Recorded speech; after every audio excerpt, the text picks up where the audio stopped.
This week's episode of the Autoblog podcast is brought to you by the Autoblog Daily Digest. It's a great way to stay updated with what's happening in the world of cars in just 2 or 3 minutes every day.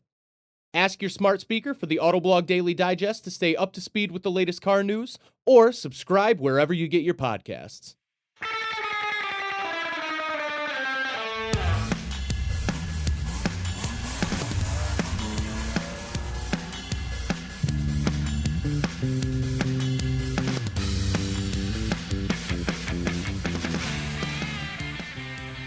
Welcome back to the Autoblog podcast. I'm Greg Migliore. Joining me today is West Coast editor James Riswick and senior editor for All Things Green, John Snyder. Gentlemen, how are we doing? Pretty good. Can't complain. Cool. So ready to talk about vans. Just really excited. It's the Vancast. We have probably been waiting to do this for a while. At least I have. I'm pretty excited. We're going to get into it today. We've got the top two, if you will. James did a comparison earlier this month. This is on the 2021 Toyota Sienna versus the 2021 Chrysler Pacifica Hybrid. Comparison. Got to check that one out. We've got another first drive on the Kia Carnival, kind of a new multi-purpose vehicle. They're not exactly totally calling it a van, but that's what it is. To the segment. Then we've got some other things. We'll talk about the Sienna, the Odyssey, the Pacifica, the Sedona, which is still a thing out there. Talk about all the different parts of the van segment. And then basically, hey, maybe you don't want a van. What else might you want if you've got children, a dog, if you need to haul things, stuff like that. We will talk about some other things if you're already hitting delete on your iPhone or Google device because you don't care about vans. Don't worry, there's some other things we'll talk about. James has spent... You should care about vans. You should care about vans. As I actually wrote that 2 years ago. The lead of one of my Pacifica updates was, you know you want a van.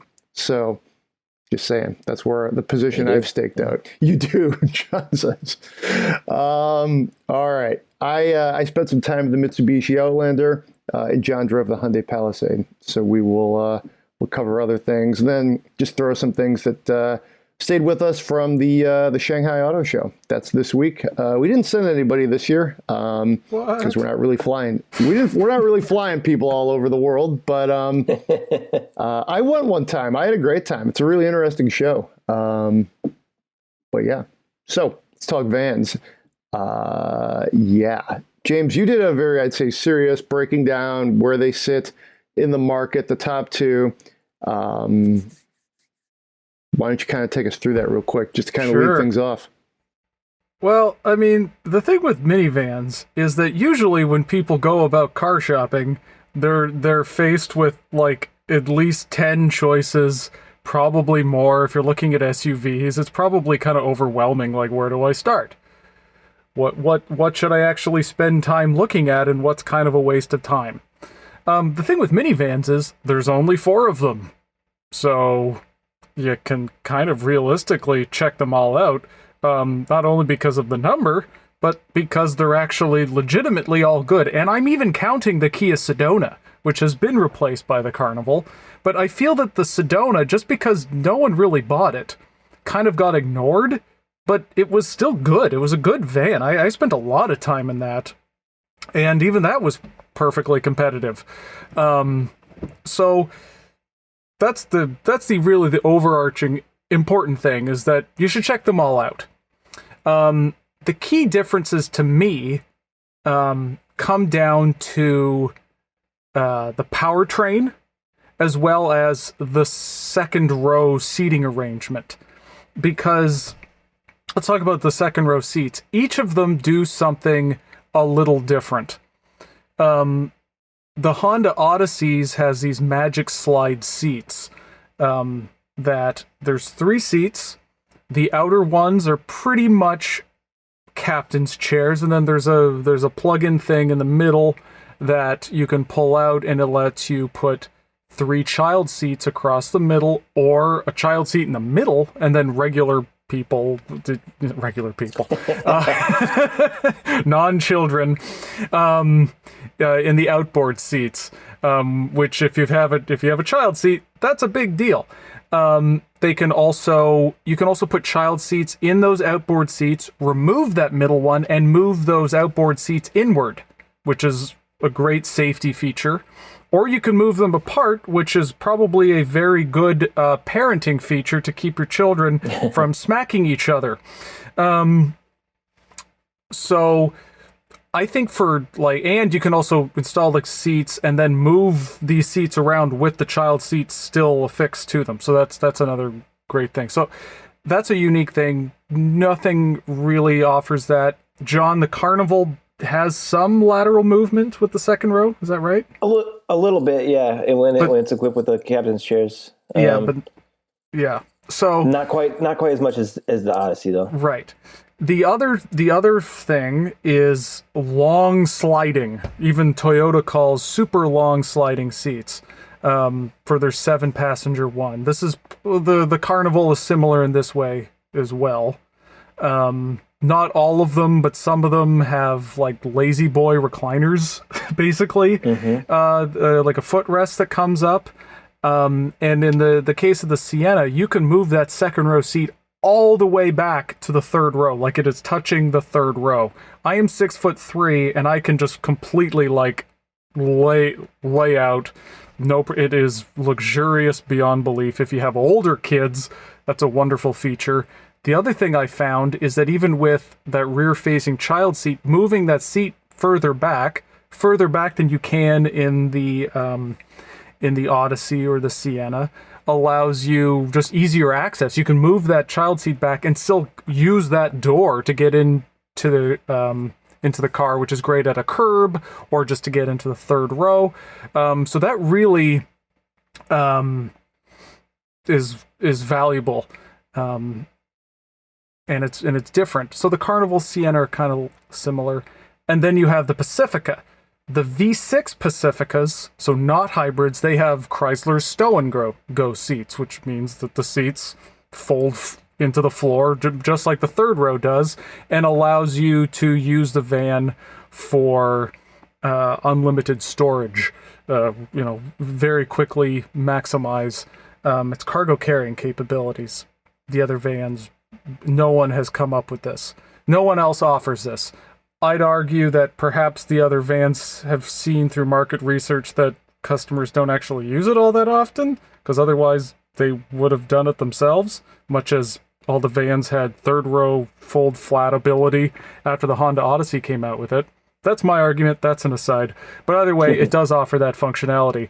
The Pacifica Hybrid does not have that because there's a whole bunch of batteries in the stow and go hole.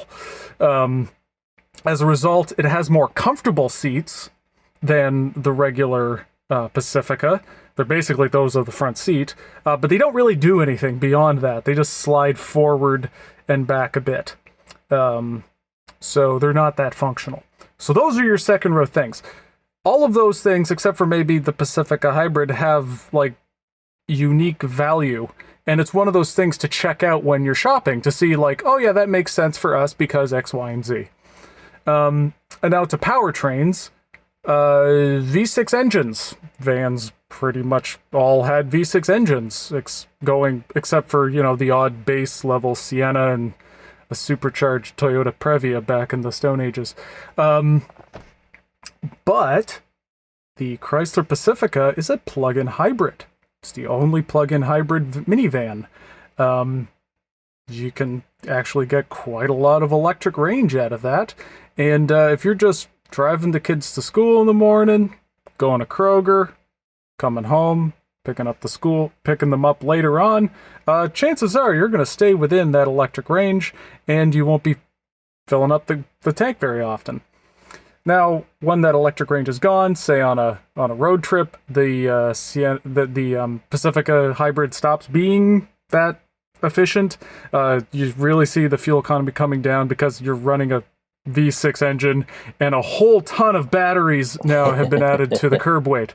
So it kind of depends on your use case. Also, you have to there's a very complicated value thing to consider in terms of when you get your tax rebate back.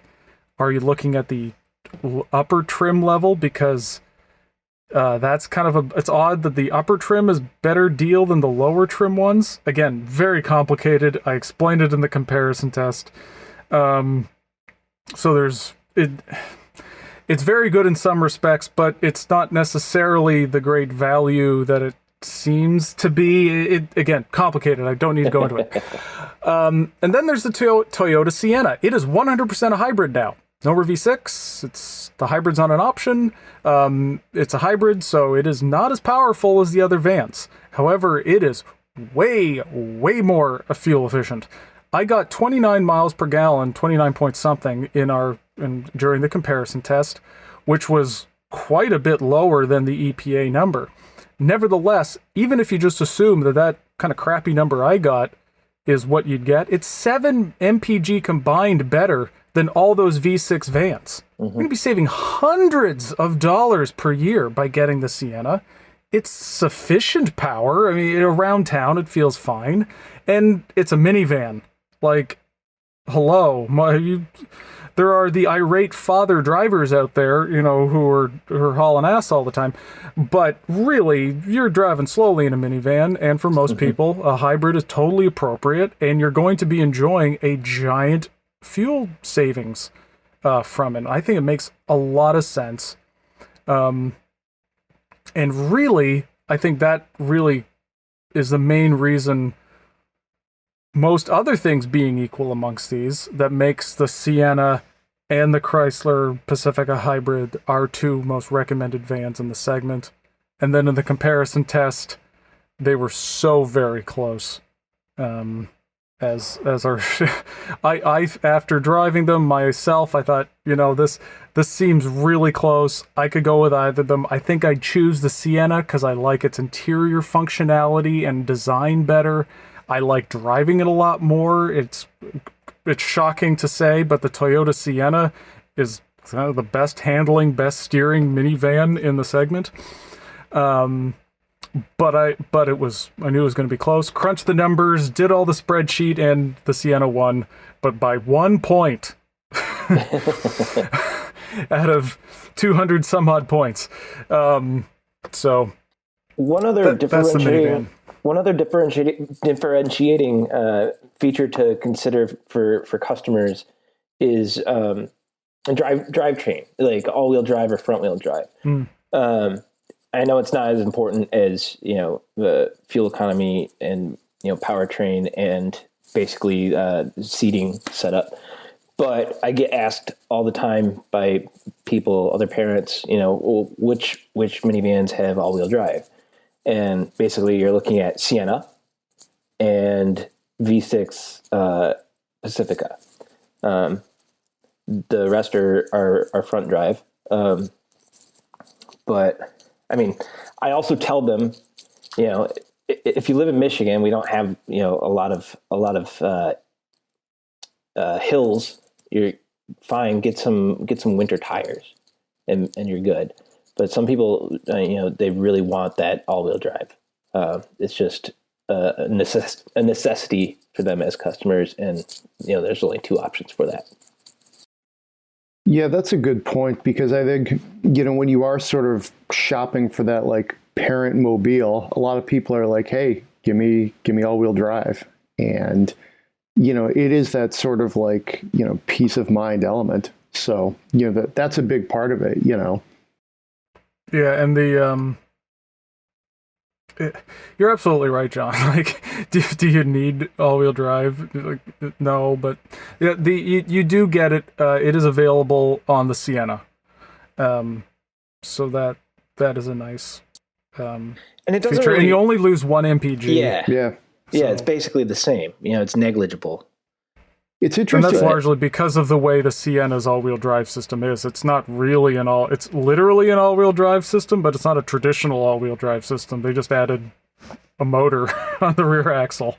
So you get like de facto all-wheel drive. Yeah, it's like the same as the all-wheel drive Prius and the Highlander. That rear motor just sits idle, not using any extra energy, no resistance until it's needed, and then it kicks in. And you don't, and besides the the added motor, you don't have like an axle going into you don't have a drive shaft going into the back, and Exactly. yeah, adding weight. It's interesting too when you look at just the segment here. They're all pretty good in many different ways, and a lot of it comes down to, you know, what flavor do you want? Do you want to be able to plug in and get that roughly 30 miles of EV range if maybe you don't do a lot of, you know, extended commuting or trips? You know, I don't frankly know many families that don't spend a lot of time driving around, but if maybe you live close and, you know, you're willing to essentially take, you know, a V6 Pacifica for the longer trips, say up north on the weekend, but, you know, just for the daily driving, you want 30 miles just because you could maybe plug in at work and then you're driving for free. That's great. The traditional hybrid of the Toyota, I think, is, to me, that's nice because then you don't even have to invest in any infrastructure in your house if you don't want to. You know, with the Chrysler, you might say, hey, I think I want to get like a level 2 charger or something. You might not want to do that. But either way, that's could be some upfront costs for you. There is something that I think as we kind of, not to get too like high level here, but as we're in this like, hey, all these companies say they're going full EV, but we're not quite there yet. Because if you look at the data, how just minuscule full EV sales are, hybrids just in a really real world setting, just the whole set it and forget it. The car just does all the work. It's a pretty nice tool to have right now. You know, you get good fuel economy, which I think is something that's a really strong selling point of the Sienna, in addition to all of the, like the seating, you know, gymnastics you could do, which is certainly cool. So, well, the other thing is like, okay, we're Autoblog here, so let's talk about the fact that like both the Sienna and the Pacifica Hybrid are also the best ones to drive. Yeah. The Pacifica Hybrid is better than the regular Pacifica because you've just added a whole bunch of electric power to basically the same V6 engine. And it feels legitimately like powerful around town and also like just on the highway. Also, by having that battery in the middle of the car, you have lowered the center of gravity. You have all this weight in the middle of the vehicle, so it's balanced, and it's just better than the regular V6 Pacifica. The Sienna is even better than that, just because of the tuning of their steering specifically, and just the chassis as well. And I drove the regular Sienna. You had the XSE, the sporty version, which used to be like, you used to have to get the SE if you wanted your Sienna not to drive like a marshmallow. And now you don't. And my wife actually drove both of these vans, basically for logistic reasons, because it's really hard to do a 2-vehicle comparison test photo shoot with one person. So she commented that although the Sienna felt faster, although the Chrysler felt faster, I could drive faster in the Sienna. Yeah, you can drive it harder. Yes. And I was like, you're absolutely right. I concur. And it's because it just feels like the sharper vehicle to drive, even with the hybrid powertrain. So it's the one I'd want to drive more often. I also like there's also a matter of perspective when you're in one of these vans. So the Sienna has this really high center console, which has functionality benefits as well for storing stuff, and we won't go into that. And then the touch screen is canted towards you. It is driver oriented, like we all would like in a car or like an engaging SUV. That's really nice. The Pacifica also to that extent, somewhat to that extent as well, although not as much. Compared to the Honda Odyssey, when you climb in that and you just have this big slab of gray in front of you with buttons, and there's no personality or design to it. Furthermore, it is just drab to drive, this loose steering. It is kind of depressing. It's as depressing as you kind of think a minivan would be.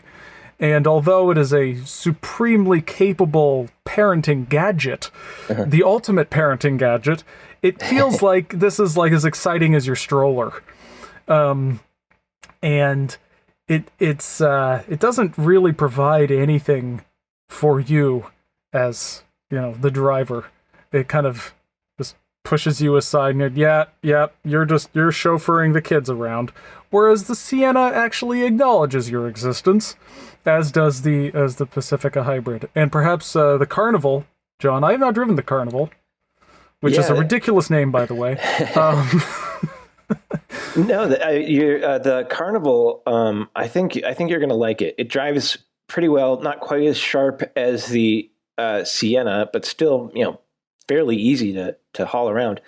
And that powertrain's pretty potent, feels pretty good. But yeah, it's got a lot of features that make it good for the driver and, for adults as passengers. I especially liked the rear seats in the top trim level, the SX Prestige. They're those recliners basically, and they're so comfortable. They're supremely comfortable. They're heated and ventilated too, which is nice. But like the Sienna, the Carnival has an infotainment screen that is canted toward the driver. It's easy to use. I mean, if you've driven a recent Hyundai or Kia vehicle, you're already familiar with the infotainment system. But yeah, it steers pretty well. The steering, it feels pretty artificial, but it's sort of a nice weight and it's precise. But yeah, I actually really enjoyed driving that around.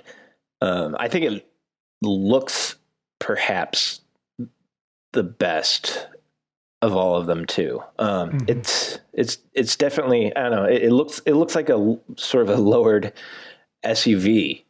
Yeah, James, you pointed out how much when Zach found that base one on a dealer lot, how much it looked like a Chevy Traverse. But yeah, it sort of hides its minivanness, but it does all the minivan things really, really well. I liked it quite a bit. I can't wait for you to drive it, James, because I'm curious to see what you think about it. But yeah, I suspect you're going to like it. Well, going back to the idea that speaking of Kia, one of the things I liked about the old Sedona was it had like a traditional console with a regular PRND console shifter. And you sit in it and you're like, wow, I feel more like I'm in an SUV. This is not throwing the van thing in my face as much. And if you're like, oh, I don't want a minivan. I just don't. And like, dude, I think a lot of people feel that way. Obviously they do, because otherwise giant SUVs wouldn't be as popular as they are. If you're but you're like, they really just make more sense. But I don't want to. This is why that's a good thing. Because you can sit in the Sienna, you can sit in the Carnival, you can sit in the old Sedona, and it doesn't throw it in your face, and you just kind of forget that you're in a minivan for a second, and that you can just convince yourself that you're driving something else, and that's fine. Like, good. I don't think that's not a bad ideal. thing. Yeah. That's a good thing, because then you have Because, a lot of these big 3-row crossovers anyway, they're pretty minivan-y anyway. Like a Chevy Traverse. Yeah, does the Carnival look like an SUV or does the Traverse look like a minivan? I don't know. It's one of those things. It's somewhere in between. It's not like that's a cool vehicle. It's a giant family hauler. So they're both giant family haulers. I'm sorry, I don't think either one is more fashionable than the other. And, why not just accept that and just get the more functional one, which is a minivan? Because the number of large family haul, like 3-row crossovers that are able to not scream family mobile is few and far between. Maybe the Telluride, Yeah. There's some luxury ones that do. I tried very hard to get my wife to go for the Pacifica Hybrid a few years back, and we almost did it. Almost bit, but not quite. But she's minivan averse more so than I am. I think they're charming, but nope. She does not. My wife drove both of them. And nope, hard nope on both. Didn't want either one of them. Of course, we only have one child, and she's been driving her Audi Allroad is the largest vehicle she's had. She's gone from Mustang to Mini to Mazda 3. So she doesn't want a minivan. She's got a type, yeah. Well, it's interesting. This could bring us, we could wrap up the minivan segment here. Minivans are like definitely a tool if that's what you want. If you don't want it, you can obviously put your children, your dogs, your bags of mulch, any other thing you might need to haul in a variety of things. I, for example, stuffed a Radio Flyer tricycle on the back of a Honda Accord last weekend before we went to this like green space bike path downtown. Like you could move your people and things and animals around in all sorts of things with four wheels and an engine. I'm curious, what do you guys think would be a like segment adjacent thing here for a minivan, like a non-minivan for people who might need a minivan? I know, James, you and I were talking about how the Defender is fine for parenting, and that's true. If you want to be cool and get a Defender, you can do it. We actually love the Wrangler. I had a press loan a while back. This was a while ago. It was the Eco Diesel, and we actually took it to a tree lighting. We took it like all around, like I think it was Thanksgiving weekend. Eco Diesel was great. But we all fit in there. The dog fit in there. There's only, one child and one dog, so everybody fits in there reasonably well. Cargo hold, it's basically an SUV. So, I mean, you can parent, you can live, you can commute in all sorts of things. In some ways, that might be my choice. If I was like, hey, we need another SUV to go with maybe the family truckster, I would maybe look at a Wrangler. But what do you guys think? Yeah, it's interesting because really unless you do have just like more than two children, the minivan is really about ease. Like it just makes it easier. Like, do you need it? No. But instead of just like, it's easier to drop the child seat in the back. It's easier to put all the crap. You don't have to like Tetris the trunk. It just plop it indiscriminately in there. You have to think harder with other vehicles. I would say something like, I just had Toyota 4Runner. It's really fuel inefficient, but besides that, it is gigantic inside. It has a giant cargo area. It has a very large back seat. And let's say you're not going to commute in it. Let's say it's more like a weekend adventure thing, going on road trips where the fuel economy ain't great, but it isn't going to slaughter you like if you just drove it around town a lot. Like, it can go a lot of places, pretty comfortable, has a lot of space. That's an interesting one. Otherwise, a Subaru Outback, because that has a giant back seat, and it's giant, and because it's a car-based thing, the seat is further away from the back seat and front seat. There's more space between it than in like a regular crossover. That's good for rear-facing child seats. It's also just good for just sitting back there if you're, a non-child. Also tons of, there's a giant cargo area. Basically, you can have the same amount of stuff in the back of an Outback as you can behind that third row of a minivan. And also, if you run out of space, the roof racks on an Outback are really great. It makes it very easy if you have a roof box or like a roof basket up there, which basically everybody does here in Oregon because almost everybody owns a Subaru Outback. So I would offer those two elements as, big family vehicles that you do most of what most people need. When I was in the Kia Carnival, I kept having flashbacks to the Telluride and the Palisade. It felt just like driving one of those for the most part. And we'll get to this in a little bit, but I recently took the Palisade on a road trip with my two children, two dogs, and a week's worth of luggage. And it worked great for that. So my wife is in the market for a new vehicle, and we, take the dogs up north a lot, and we're always, bringing stuff with us. So she doesn't want a minivan, so she's looking at, other 3-row vehicles where, you can fold the third row down and get that extra space. She keeps saying, should I get like a Suburban? No, I don't get a Suburban. Like they're super hard to drive. My sister has one though. And you go to the hardware store and you see people loading up, they're loading up pickup trucks. They're loading up, minivans. And then there are people like my sister who, uses her Suburban to haul lumber. She's always building something or,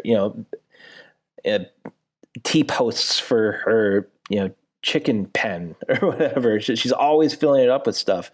Always bringing me, furniture that she doesn't want anymore and things like that. So that's really good for that. But yeah, that one's a little extreme, beyond the minivan capabilities. But honestly, like the Palisade and the Telluride, function pretty well in that minivan sort of space if that's what you need.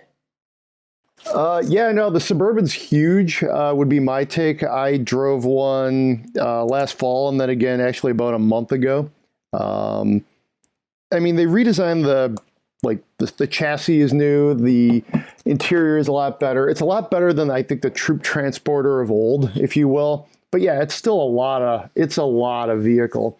Also, it's expensive. It's $52,000. You could get a Telluride or a Palisade for much cheaper, depending on like what kind of trim you want.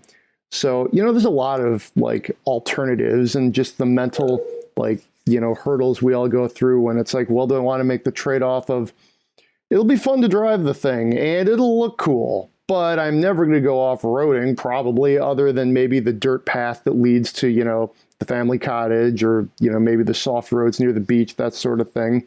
Or do you want to make that trade of open the door, slide it in, everybody gets in? Minivans to me are just like, you see those old images of like D-Day or something where the trucks open up and just everybody gets out of it or something, that's what a minivan is brilliant at, The dog just walks in and lays down, there's nothing to really worry about. Whereas if you're trying to, wedge her into the Defender or something, it gets a little more complicated.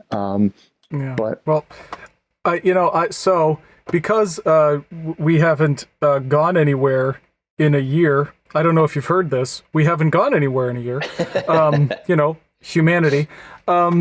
So that my son was born in August, therefore we've never taken like a big road trip specifically down to California from Portland since he was born. And so the plan was always, we'd use our Audi all-road, and I'm going to get a roof carrier to expand cargo capability. And I think that should be enough, even with bringing our dogs. We'll see if I'm wrong. We're about to find out. Because if I am, we'll probably have to replace the thing. And, I going back and forth, maybe I should just, what if we just got, some kind of cheap, minivan just to park out front and just have my wife get something smaller and just kind of like the commuting car. And let's not have one car. Let's just try and do like a spork thing. Just split it up and get 2 cheaper used vehicles that serve both purposes that we need. But again, we'll see. I don't know. I do know that having taken a smaller trip in the Defender, we went out to the coast, which is about a 2-hour drive from here. The Defender was fantastic. That really is a huge amount of space, more than a Jeep Wrangler has. In the back, kind of similar to a 4Runner, actually. That was great. Didn't have to have a roof carrier with that. Yeah, well, that's one to update. This podcast is really getting exciting. We're going from minivans to used minivans. I don't know here.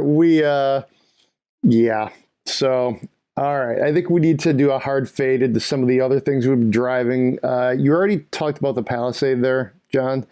You took it on a good long road trip with the family and the dogs.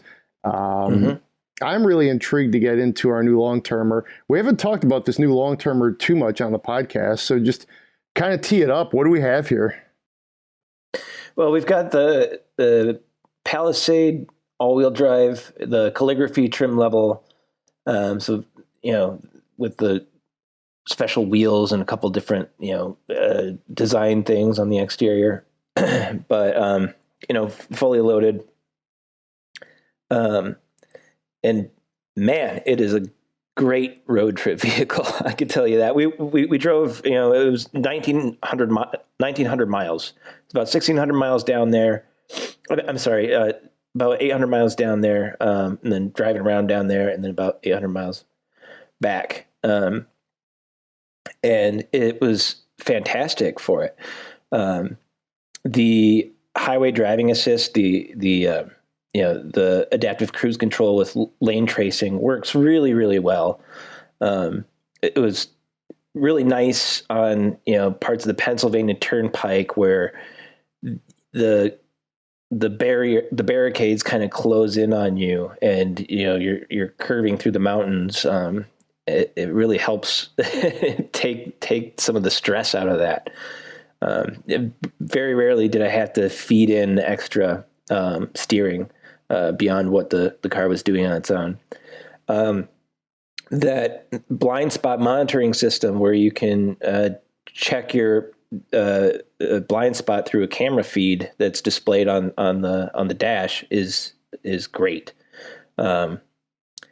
There's plugs everywhere in this thing. There's a few different 12-volt plugs. There's an inverter, 115 volt inverter on the back of the center console that we used a lot for computers and whatnot. There's USB ports everywhere. So we, had my phone charging on the wireless charger, my wife's phone charging, Wally's, Nintendo Switch charging, his tablet charging so he could watch something. But it was brilliant. Just everything that you need, you can bring it along and use it. It kept the family very, very happy. The sounds of nature, which Hyundai, Kia, and Genesis have been sort of putting in their infotainment system. It's just like a list of nature sounds to choose from. Those were a godsend when the baby wouldn't fall asleep. Put on some sea waves and she would pass out. We ended up with that on in the background for most of the drive home. We weren't really listening to anything else. But, it meant we didn't have to stop and try and get her to calm down. She was pretty content. Yeah, and then just tons of space once we were parked and got all the luggage out. Wally wanted to move his car seat to the third row, and it's a fun car for kids. It's a fun car for adults. Very easy to drive. And yeah, I think we might. It's on the very, very top of a very short list of vehicles that my wife is looking at right now to purchase. So I think she's pretty much convinced. She hasn't driven this yet, but she spent a lot of time in it, and it's clear that it fits our needs perfectly. Almost as good as a minivan would. But yeah, it was a fantastic vehicle. It looks good too. I saw a bunch of other ones on the trip, and other Palisade drivers would wave like, oh, there's another smart person who bought a very good vehicle. What's up? So it was fun. Is that the new thing, the Palisade wave? Is that what we're okay? It seemed like it a little bit. I took a Palisade on a road trip myself. Probably 2 years ago. Yeah, because nothing happened last year. Yeah, and that one was, we drove 4 hours to Bend, Oregon. Then we had friends who met us there, so we had 5 adults in the car. And yeah, so much space. Totally agree with the adaptive cruise and steering assist in that vehicle. Not only was I on a winding mountain road with it on, it was raining. And it did a wonderful job. You contrast that to like the Honda Pilot Passport Ridgeline system. That thing's kind of hopeless. That it's not even close. So that's really, they have really well executed driver assistance systems. Yeah, it worked great at night. Worked great in heavy DC traffic, where you come to a stop and you'd be stopped for maybe 30 seconds and then the lead vehicle would move ahead and you don't have to like press the gas or press resume on the cruise control to get it to go again. It goes. So it was really nice. And that's something like, for all this talk about automated driving, the autopilot, all this stuff, and even just being able to sit there with a supervisory hand on the wheel and being ready to take over, to accelerate a bit if needed, or being at the ready is much lower of a mental and physical lift than just driving the whole time. And you'll be shocked. The first time I drove, I used to live in Los Angeles and drove to Phoenix a lot to visit my parents. I'd made that 5 to 6 hour drive countless times. And the first time I ever had Distronic with Mercedes with steering assist, I showed up and I was stunned at how like more refreshed and not tired I was. Even though I was told I had the hand on the wheel, I was paying attention the whole time. But it just did make a big difference. And that's when we're talking about these adaptive cruise control systems. That's really what we're talking about. We're not talking about vegging out and reading a magazine. We're still paying attention, but you just don't need to pay attention. You're not putting as much mental effort into it, and it really does make a difference, especially if you're on a drive where you're looking at 10 or 11 hours. Something like you were driving to North Carolina, or like if I drive down to Los Angeles from here. It just makes a real big difference, especially when they're well executed, because it should be said that they're not all the same. The Hyundai one is excellent. The Honda one in the Pilot and Passport is not very good at all. So not all of them are created equal. And when looking for up reviews, it is important to look for these things. It's not just their existence that matters. Just like anything with a car, the performance of those features does make a difference. 100%. Yes. Yeah, it really does take out a lot of the stress, a lot of the tension that like maybe you're carrying in your body when you have to like you think about braking distance and things like that. You do arrive much more refreshed, and you can maintain better attention for longer on the road. I found myself, I was able to sort of scan my surroundings more and be more aware of the cars around me when I didn't have to be laser focused on feeding input into the car. Very good system. The other thing is so the traffic gridlock, speaking of Los Angeles. The car will just inch forward for you. Like that is such a big difference than having to constantly go back and forth, foot brake, foot brake, foot brake. Like talk about like alleviating tiredness. There you go. And then also 2-lane highways. We have a lot of them here in Oregon. I can tell you how much more pleasant it is to just, okay, you're on a highway, you want to go a little faster than the speed limit. Everybody does that except for, the guy in the Prius who wants to go 2 under. Fine. Adaptive cruise control, you can just lock on, just relax, let the car take it until you have the opportunity for you to take over and pass the guy. Right. It's just that much more like calm, like, okay, we'll get to it where you can. You don't have to worry about the brake, or if someone's not maintaining speed very well. That can be extremely frustrating while you're driving. The car can deal with that. And so it's just serenity now. Like on 2-lane roads. If I knew I was going to be driving on a lot of 2-lane roads, as I do here, I would absolutely, go out of my way to pay extra for adaptive cruise control. If I was just, if I was on a lot of 3-lane highways a lot, yeah, maybe I wouldn't. But, yeah. Boy, we're really making this a sedate podcast. We're going from minivans to used minivans to we could use these like driver assistance features so you're barely even awake when you're driving. But I tell you what, hey, Greg, if you wanted to put V12 supercars on this podcast, that's your call. Okay, you open the Pandora's box when you stack the line with vans. So I tell you what, one thing I think minivans, really many vehicles should include this, but minivans, V12 engines. Well, hey, that would get you there a lot quicker. And a few of these companies actually have V10s, V12s. They could probably shoehorn in there. But is seat massagers. I tell you what, seat massager kind of like relax you, maybe you got a lot going on, you got, a little stress or something, the commute's getting a little rough. Roll out, the massagers, like the Mercedes Hot Stone one, that feels pretty good. Oh, yeah. I mean, seems like a thing you'd want. That is one of my wife's favorite cars. Anytime I'll have like, some fancy flagship sedan or something like that, she'll ask, oh, does it have massaging seats? But speaking of them not all being this equal, like the F-150 has massaging seats, and really massage is just like moving the large lumbar adjustment a bit. So it's just like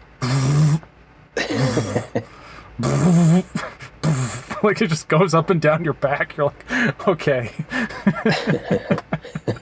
It's not Mercedes levels of sauna massage treatments. I don't know if this is, it's not unpleasant, but I wouldn't deem it a massage. Okay. All right. So on that note, anyways, I'll talk real briefly here on the Mitsubishi Outlander. For a full review, check out what Jeremy wrote. He's our consumer editor, Jeremy Krasnewski. Very nice first drive. I briefly drove one the last week or so. It's closely related to the Nissan Rogue, which is kind of an interesting thing. It handles pretty well. It looks pretty good.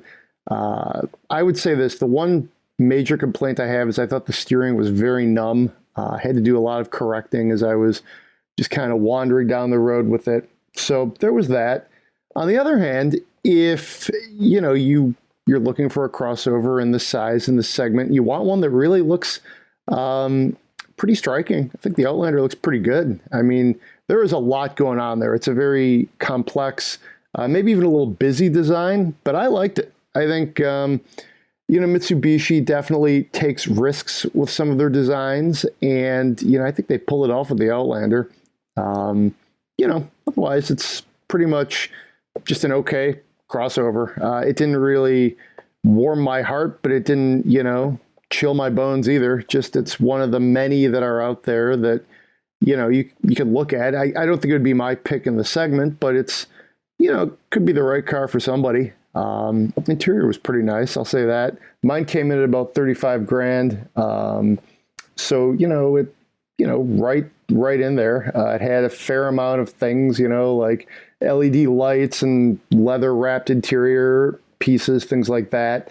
6 speakers, fair amount of stuff for 35 grand. And when you consider the average price of like a new vehicle is about 40 grand, 38, 39, 40 grand, you're getting some nice value here with this thing. So, that was kind of my takeaway. We put the family in there, ran around town in it. A minivan would be easier, as is the theme of the cast here. But it was, it was doable. And I do applaud them for the risks I think they took with the design. It's not for everybody, but it's a good looking vehicle to my eye. So yeah. It sure seemed, reading Jeremy's piece and the similarities between now the Rogue and the Outlander, it is very much comparable to Telluride and Palisade. How they're a common platform, and they share a lot, powertrain and a lot of interior bits and pieces. Actually, in a way, it might even be closer to like an Enclave and a GM twinning situation. There might even be closer related in terms of like common elements in the interior with Rogue, which with the old Rogue would have been bad because that old Rogue was the more you spent with it, the less you liked it. The new one is substantially better, which means that this Outlander has a much better chance of, being good as well. So yeah, I look forward to trying out the plug-in hybrid when that's available. I drove the last gen plug-in hybrid Outlander and liked it quite a bit for as basic as the car was even then. I can only imagine that with the improvements they've made with this Outlander, it'll make that PHEV that much more, something I would actually want to drive and maybe even live with. The last one was something that I could see myself owning. It seemed like a good value for a plug-in hybrid, and yeah, I like the looks of this new one quite a bit. I've even sort of gotten used to that weird light cluster up front. Depending on the color of the vehicle, it's not as bad as it was really jarring when I first saw it, but it kind of grew on me after that. But yeah, looking forward to driving that one. I think in real life it ended up looking pretty good, just kind of staring at it in my driveway, for the better part of a week. And there's a lot going on, but it's interesting, and I mean, that's car design, it's, if you don't like it, get the Rogue or get something else, I mean, I like it when car companies take risks and, maybe make it, a little bit too much for somebody, but that's okay. I mean, you want something more generic, be my guest, find something else, and I think a plug-in, variant is, right now the field still isn't enormous. Hybrids are growing, plug-in hybrids are growing, full EVs, of course, are growing as far as the options and things you could get, but it's still not enormous. And that's the kind of thing that, maybe you show up in somebody's search results and you're looking for a plug-in crossover, and you might not maybe consider the Outlander, but it just kind of shows up, or you learn through some other, means, if you will. And you're like, well, wait a minute. I wasn't going to look at an Outlander, but wait, it's a plug-in hybrid. Okay, this is interesting to me. So, I think obviously that's a strong play for Mitsubishi to try to just get the word out there, if you will. So. Yeah, there's just not a lot in that segment, at that price, which gives them a leg up. They're mid-sized crossovers that are, in the luxury segment that you can get a plug-in, but and there, of course, are smaller vehicles that have a plug-in, but nothing in the right in that sweet spot that the Outlander sits in. So you can get there's the RAV4 Prime. That's true. And also the Escape plug-in hybrid that exists. Mm-hmm. I haven't driven it. I haven't driven it yet either. I don't think we've tested that. I know it theoretically exists. The RAV4 Prime's excellent. I haven't had a chance to drive that either. I'm looking forward to that one. So let's close things out with quick takes here on the Shanghai Motor Show or Auto Show, depending on how you go with it.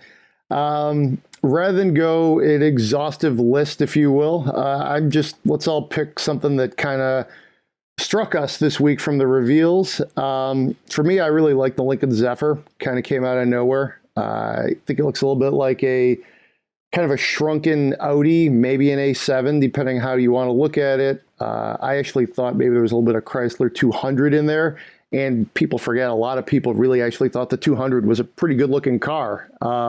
It had other problems, of course, but from a design standpoint, it looked pretty good. Zephyr name makes sense to me. Lincoln is going with like actual names now, especially here in the domestic market. So I think it makes sense. If they were to do a sedan, I would 100% call it the Zephyr. And I would say, bring something like that here. You don't have to sell a lot of them. You just need to reach some customers. Have a sedan. Mm-hmm. You don't have to have 3 or 4. At this point, I don't even care what size it is. You don't need a flagship. You don't need a compact stand. Just pick the thing that works for you, and this could be it. Now, Lincoln has not said they're going to bring it here. It doesn't sound like they will, but I mean, look at the pictures. Looks good to me. I'll throw it around the horn over to you, John. I got to go with the Toyota BZ4X. Huge step in the right direction for Toyota. Finally, a large scale battery electric vehicle for them to sell. And it'll also underpin a number of Subarus. So big news for both those companies. We don't have a lot of information about, the powertrain specifics. But it's coming. I think it's going to go on sale next year, I think. And it looks good. I think it looks quite good, in fact. Cool. Over to you there, James. I'm going to go for what I'm assuming is that vehicle's competitor, the Honda SUV e-Colon. I think it might be prototype, but if it looks at the car, it definitely says Honda SUV e-Colon. So I'm going to go with that. And it is a great-looking little vehicle. As busy and filled with vents and extraneous crap that like Honda's last generation of styling was, the new generation of styling is streamlined and clean and classic and very Honda. At the same time, it has some really cool lighting elements on it, front and back. It's certainly like the right size of vehicle, and like basically every Honda concept car, it's not really a concept. It's just a regular production car that they're totally going to make. This is it's a car they're going to get. I would be really surprised if we don't get some version of this, because it certainly looks like the next generation Honda HR-V, which we have, or the Honda Vezel, or whatever the heck it's currently known as, that we've seen. It's common to that. So I'm very excited about that. That thing looks really cool, and hopefully it goes further than the Honda regular E, the little cute little thing that's sold in Europe. But either way, it's a really neat looking vehicle, and I think shows that Honda's design is on the way forward. Sounds good. I think we could leave it there. Good show, guys. If anybody has any questions about vans, clearly we would love to discuss it for almost an hour. So if you have van questions, please send them our way. That's podcast@autoblog.com. No spend my monies this week, but if you got one, send it over. The runway is clear. So we can leave it there. Everybody be safe out there, and we will see you next time.